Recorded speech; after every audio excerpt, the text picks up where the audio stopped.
Hello people, welcome to Kumari kitchen. ఈరోజు special snack item అండి అలసందల వడలు.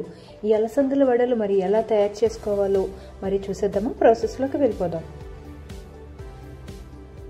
ముందుగా 4 to 5 hours నానబెట్టుకున్న అలసందల్ని నీట్గా వాష్ చేసుకుని వాటిని మిక్సీ జార్లో వేసుకొని అందులోనే కొంచెం అల్లం, 6-7 పచ్చిమిర్చి, కొంచెం జీలకర్ర, అలాగే 5 వెల్లుల్లి రెమ్మలు, ఓ ఉల్లిపాయ తరుగు వేసేసి ఫైన్గా దీన్ని పేస్ట్ చేసుకోవాలి. కొంచెం బరకబరకగా చేసుకోవాలండి.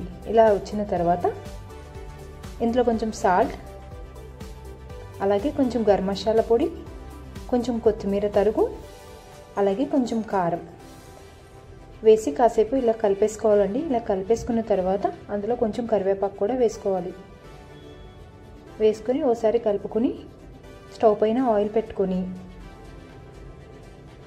ఇప్పుడు దీనిని వడలలాగా నెమ్మదిగా ఒత్తుకుంటూ ఆయిల్లో డీప్ ఫ్రై చేసుకోవాలండి. ఇలా మొత్తం బ్యాటర్ అంతటిని కొంచెం కొంచెంగా వడలుగా వేసుకుంటూ ఇలా ఫైన్గా అలా చేసుకుంటే చాలా బాగుంటుందండి.